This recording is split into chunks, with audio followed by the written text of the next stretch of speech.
Hi, we brought Avast here to talk about Boston Uprising, and the rest of us are just going to listen to him. Avast, over to you. The Boston Uprising expert here, after not being on the team for 4 years since 2018. Like, I just have that institutional knowledge. If I'm a contractor for Boston Uprising, I need to be charging contractor rates for this podcast. I'd be like, anytime Boston Uprising episode, I'm charging triple the amount to be here for the day. God, that's a good picture of you. That's a good picture of you. I mean, that's an okay picture. That was from... We did those at Gauntlet in 2019. Or not Gauntlet. No, Atlantic Showdown in There's 2019. something incredibly asymmetrical about your beard. Just insanely asymmetrical. My beard is asymmetrical, which is why I just go clean shaven now. That was when I was going through the great beard experiment, and I realized my facial hair sucks ass, and I won't do it until I'll just clean shave. So, yeah, that was a great experiment for me. Well, we could talk about Boston. We can talk about them.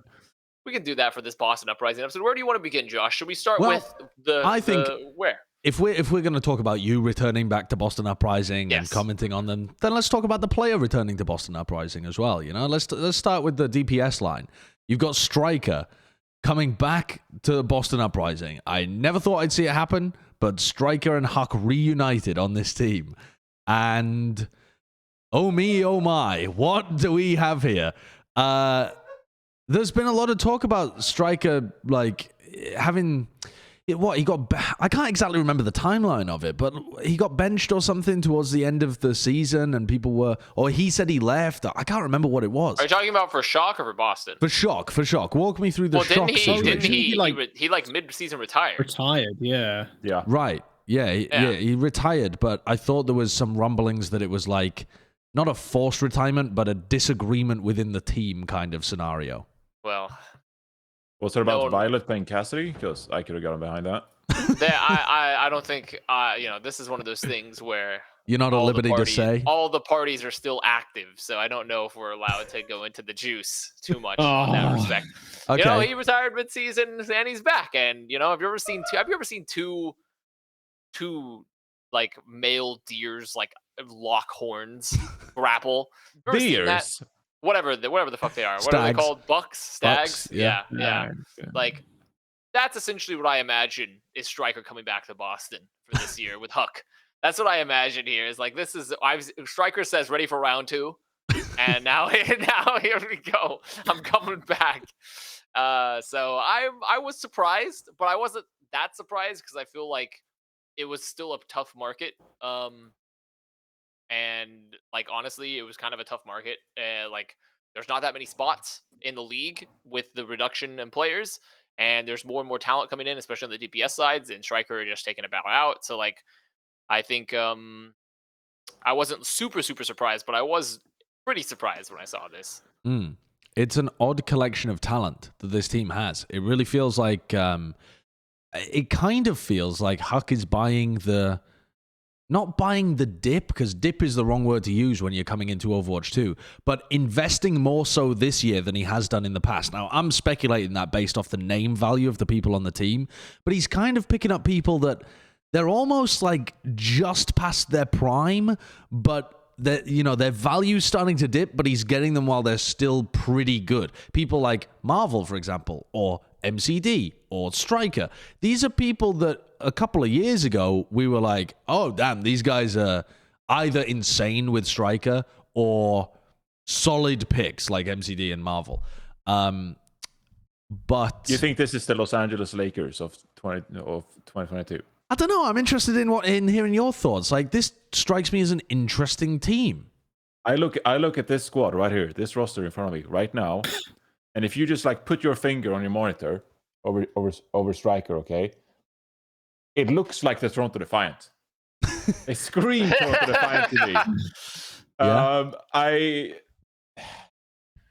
I don't know what my thoughts are on this team. They could upset, they could underperform, they could do like whatever the heck. I mean, they got some decent players on here. Stryker obviously standing out the most. Mid-table, if slightly lower than that. Like, I don't have any expectations for this team. I mean, I also don't think that they're going to be bad by any means either, because they do have some legitimate talent. Like, I think Faith is like an underrated main support in the league. Punk splitting playtime with Marvel, like that's a I think that's probably better than stand 1 last year, honestly. And the DPS line, of course, Stryker stands out as a superstar for this lineup. Valentine, he wasn't really showcased and utilized the way you'd probably want to see him last year. He had to do some weird flexibility stuff going on. He had to play Tracer at times. Really just didn't show his best game at all. I don't know what to think about this team. It's really, I hope the Boston fans like it. I think that's the most important thing, I guess. Right. Yeah. Yeah, it feels like such a Scrabble bag of players. I don't know. Scrabble bag, I love that analogy. Yeah, it's... Does anybody else feel like that? Like, it just feels a little bit all over the place. They've got a lot of good talent, but there's no like clear focus, I suppose. They've got a lot Crimzo is good.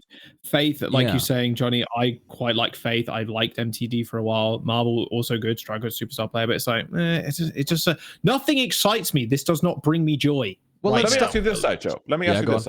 Okay. If you remove Crimzo and Punk from the equation, so now you have an all-Korean team, and you have Askov, who's the all-Korean head coach as well. You got a pretty decent lineup. So you got Marvel or Lori. Sorry, I'm confusing Askov and Lori. You have Lori as your head coach, who coach some of these players in the contenders region as well. So if you just count the Korean players, you have Marvel as your tank. You have a back line of Faith and MCD, and you have a DPS line of Valentine and Stryker. I think that's a pretty formidable team. Like, that's a pretty good team. And then you add Crimzo and Punk to that equation already. It's a good team, but I think formidable might be going a little too far. I think my weakness, the weak points there would potentially be MCD on flex support, and then Valentine or Victoria have just not showcased anything that good. Valentine was impressive in contenders, but actually the Owl season, even when Valentine was playing the heroes that he was supposed to be really good at, when he was playing like Doom or Genji or Echo, those kind of picks, very meh. So you're kind of hoping you get the potential out of those players at absolute max. And MCD, he's been, his Zen looked pretty good last season, but not a powerhouse flex support, I think, when you compare him to the rest of the league. So it looks like a decent team, but I would agree with your statement that it just kind of looks middle of the pack. Okay, so last year, they ended 9th in the North American region. Okay, 7th, Toronto Defiant, 8th, Paris Eternal, 9th, Boston Uprising, and 10th is like Florida Mayhem. It's a big drop off there. I could see this team getting 8th. I could see this team getting 7th. I'm not sure if I'm quite ready to commit them competing with the likes of Washington, Houston, and Shock. But I could see them being the better of like the below average teams. I think they could. I think this team could surprise depending on how the pieces fit together. And also, something to think about too when you think about their tank line is like stand 1 has always been the definition of he gets the job done. Like I wouldn't necessarily say that he's ever going to set the world on fire. He's like always there. He's okay. Marvel is actually a really interesting player because as a main tank player, I've seen him play almost no main tank comparatively to stand 1. So I don't even know what to think about him in this lineup because then you have Punk, who actually did play he had a pretty good season alongside Faith and such. Like I think Punk and Faith had both pretty good seasons last year, as you could on like a team like Boston, where it was like very meh. And currently, would I want to have Marvel over Punk in the off tank role? Like who's been playing and Punk's been playing off tank or something? I don't know. Would I even want Marvel over stand 1 when I haven't seen him fucking play main tank? Like I have no clue. Honestly, so I think though you might be underselling Marvel a little bit. He's one of the more interesting talents, I think, for Overwatch 2 tank because he does have experience playing both roles. Both, yeah, but like I just don't know what his proficiency is in off tank outside of Sigma, and we have seen and his D.Va was atrocious. His D.Va was not good. His Sigma was pretty good. But this is a different Sigma in a different game, and also we haven't seen much of his main tank. Like but there are so many different people playing tank next year that you can say that about. They just entirely have experience playing main tank, or entirely experience playing off tank. But there's very few players that we can say almost all their experience playing Sigma. And that's Marvel. I mean, you could say that about Piggy, for example, I suppose. Yeah, but I mean, like, solo main tank of Houston, but sure, and I also think that's bad. So Boston, let's start. I think with the tank line then, right? Let's break it down piece by piece. So Marvel and Punk as a tank line, I think it's somewhat interesting. They have a bit of a backup rotation working there. It's two players that I've seen be talented as long as they find the right roles in which to play them. I don't know where the hell I would rank this tank line out of the tank lines in North America. I find tank, frankly, to be an unknowable mystery for next year because you got to play Doomfist. You got to play a reworked Orisa. Yeah. And you got to play Winston that can zap people from long range with a skill shot. So don't ask me what solo tank looks like, but Punk and Marvel seem like decent candidates to maybe get the job done. Yeah, I mean, I think if Marvel shows up decent. and is like really proves some of the flashes of nice like play we've seen, this is a pretty decent tank line, all things considered. I think, like, I don't know where Stand 1 fits in there. Stand 1 would probably not fit in that rotation at all, comparatively to those two players. I just wouldn't rate it, like, super highly. I would say, like, oh, you're looking at probably a decent mid-tier tank line. Then you go to GPS, and you're like, I haven't been big on Valentine. Victoria, he's from Uprising Academy. Looks pretty meh, you know. And then you have Stryker, who's very good in the right metas and certain stuff like that. You have a really good player. And then you go to your support line. And you're like, okay, Crimzo, who I actually think is very solid, and then MCD and Faith, who are also very solid, except it's just like that's a whole other controversy with MCD, right? But like they have like overall good pieces. It's just, does this fit together? Does it work? Is it going to do better than mid-tier? I don't really see it doing better than mid-tier currently. One of the good things that they have, though, is they have balance across all of their roles, right? They have two tank players, so there's somebody to pick up the slack if one person doesn't, get Doom or get new Zarya or whatever, right? And then on their DPS line, they have a hardcore hit scan player who also plays Tracer. I mean, actually, Stryker and Victoria both kind of play the hit scan flex into Tracer, but Stryker's going to be your Tracer on this team, like 100% of the time, you would imagine. And then they have Valentine to play more the flex DPS thing. So they have that trio rotation that we've seen a lot of the teams go into, where you have your flex DPS, your hit scan, and your Tracer kind of trio. Then for the supports, they have double flex support and a main support. So they're actually fairly well-rounded in terms of being prepared for any weird shit in the meta, or like you have to run certain things. When we were discussing the Shock in our earlier episode, we were talking about some of the holes that they have because they have Super and Violet, great players, but might be asked to do a bit too much this year. This is a pretty big roster where the load is being shared between different people, so it should be easier for each individual to find their niche. They actually look fairly well prepared in that aspect, no? Yeah, I definitely agree. Like going into 5v5, this is one thing I thought about a lot. It's like how spread the teams are going to be. I always thought two tanks was a must because you need someone to. Obviously, there's a ton of reworks and the Doomfist thing, but you need someone to cover the off tanks and the main tanks. And in my head, I'm like, okay, so you just pick up an off tank and a main tank, and then just kind of go from there. And then you just have to learn the reworks and learn whatever. The DPS, I think you always need more DPS. Blizzard are definitely going to add more DPS. Like being the most popular role, you have to cover those bases. And support having 3 players, fine. I thought you could just stick with 2, honestly. Well, maybe you need a Lucio player, shock. But at the end of the day, having a bigger roster going into a brand new game is going to be way more beneficial than you pigeonholing yourself into only fielding 5/6 players. Like, yeah, that's the biggest strength of the Boston Uprising. Does it hit home? No, a home run? Probably not. They're definitely going to be a mid-table team unless they pull out something crazy. Maybe Punk is like a sicko Doomfist and Doomfist is meta or something, But yeah, what would have to happen? What would have to happen for this team to punch above where we're putting them? Like who are the big players? I'm a Tracer. I think if there was a heavy Tracer meta, which is something again I think will be pretty prevalent, especially at the start of the game.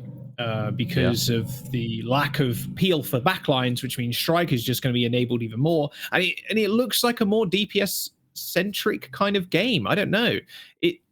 just on the surface of things, just removing that one tank, it's like, wow, DPS have a lot more power now to do what the fuck they want to do. So having at least a majority of the season be focused on Tracer, or maybe you can incorporate Tracer as much as you can, I think that's going to be the point where the Boston Uprising will shoot up the ranks a little bit because they have Stryker. If you want Boston Uprising, if you're asking about their peak, I do legitimately think that if they hit their stride and they do peak, their peak is actually pretty comparable to some of the 3rd to 5th teams. Like if you're talking best case scenario possible for this team. And the reason I'm saying that is because when he showed us some main tank gameplay, which hasn't been a ton, but I believe it did so in like 2019 after like Fisher retired or whatever that fiasco was, stuff like that. Like I think Marvel has actually held up, and he did showcase some good main tank gameplay. So if he comes in and they play ball, as Joe said, Stryker comes out and plays the Tracer like we've seen him do so many times when he's been like one of the best Tracers in the world. And then you have Valentine, who plays like he did on Contenders and has that amount of impacts that he had. Victoria, I wouldn't really expect to have some huge pop-up performances considering the competition that is in the Overwatch League, but he could still contribute, maybe hit some shots and free up some room for Stryker. And as for your backline, as we mentioned, Faith, solid main support. I like what I've seen from him. I think he's quite underrated. And Crimso, at his best, is a really mechanically skilled Ana player. And I think even at the worst time for Dallas Fuel in 2020, we could see sometimes that Crimso can have a really big impact on the Ana, for example, hitting sleep darts, hitting crucial bionades. And so from a best case scenario standpoint, this is a team that could punch above its weight. I just don't want to take that for granted, considering they have so many different players here and they have so many things to figure out. I think it's a bit of a mess, but if they figure it out and they get the best from their players, they can definitely punch above their weight. One of the players that I'm really looking at to have that like best case scenario is Valentine, though, because I heard a lot of hype and the performance, like what I was led to expect from rumblings within the Boston Uprising, for example, when they were hyping him up and talking about how good he was, and the stuff from Contenders too, indicated that he could be a player that could take over the game occasionally.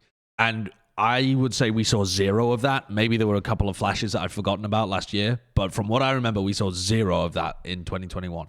So if that was due to a team structure environment, or that the coordination was off, or just that 5v5 allows Valentine more opportunities to do that, if we can get that level of performance from Valentine, like we were promised that he had that level of potential, then maybe this team can punch even higher.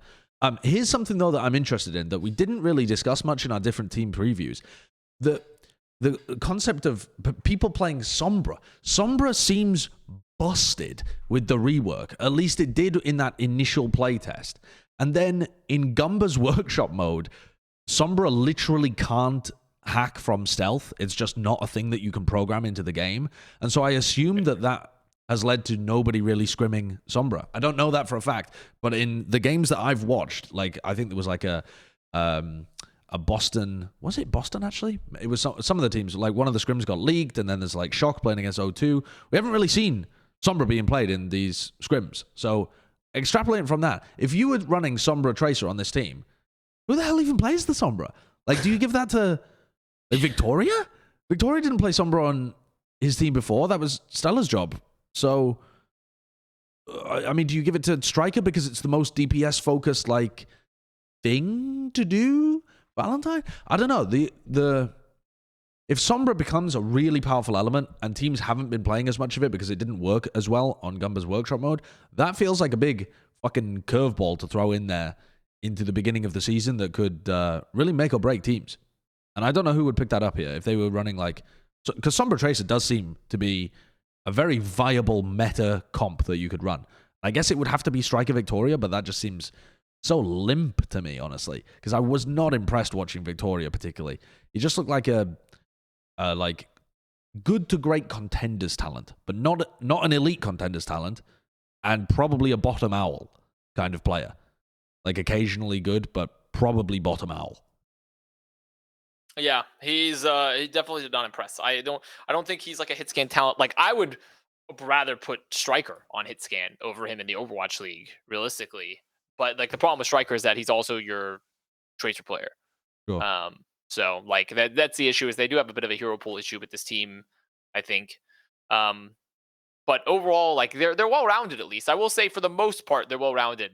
in terms of like they can cover the majority of their bases. I just don't think the biggest issue is like what do we do with the Tracer with like Stryker Victoria hit scan option if Victoria doesn't perform at the Overwatch League level, like then you're forced to put Stryker in that hit scan position, I think.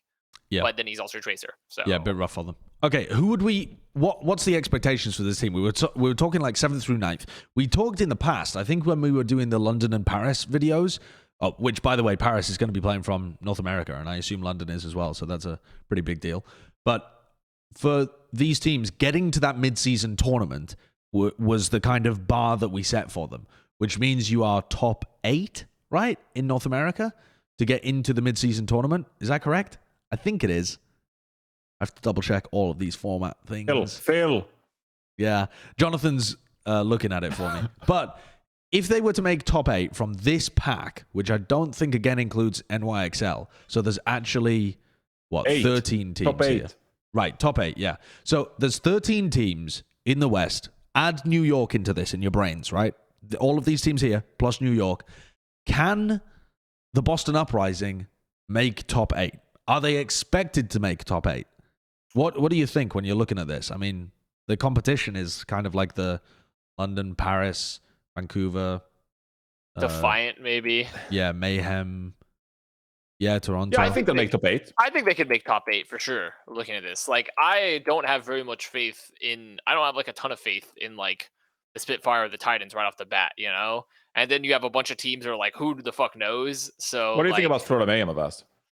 I think that they should also be aiming for a nice middle place finish, perhaps. Like I think that ideally that's what they should be aiming for as well, is a nice middle place finish. But they're still like that's their counterparts that I think they're going to be competing with, right? Is like sort of the Mayhems of the world. All right. So then let me ask you this question: if they're competing for the same kind of goals as Paris and London, I'm going to specifically use those teams because we've already done the team previews for them, so we don't have to dig deep into the teams. Do you have more faith in Boston making it, or Paris or London? And bear in mind that there's no ping issue for London and Paris. At least we're assuming that for London. We know that for Paris. I have more faith in Paris. And then I have more faith in Paris than I do Boston, and more faith in Boston than I do London. So it goes Paris, Boston, London in your head. But in terms of like my faith in them.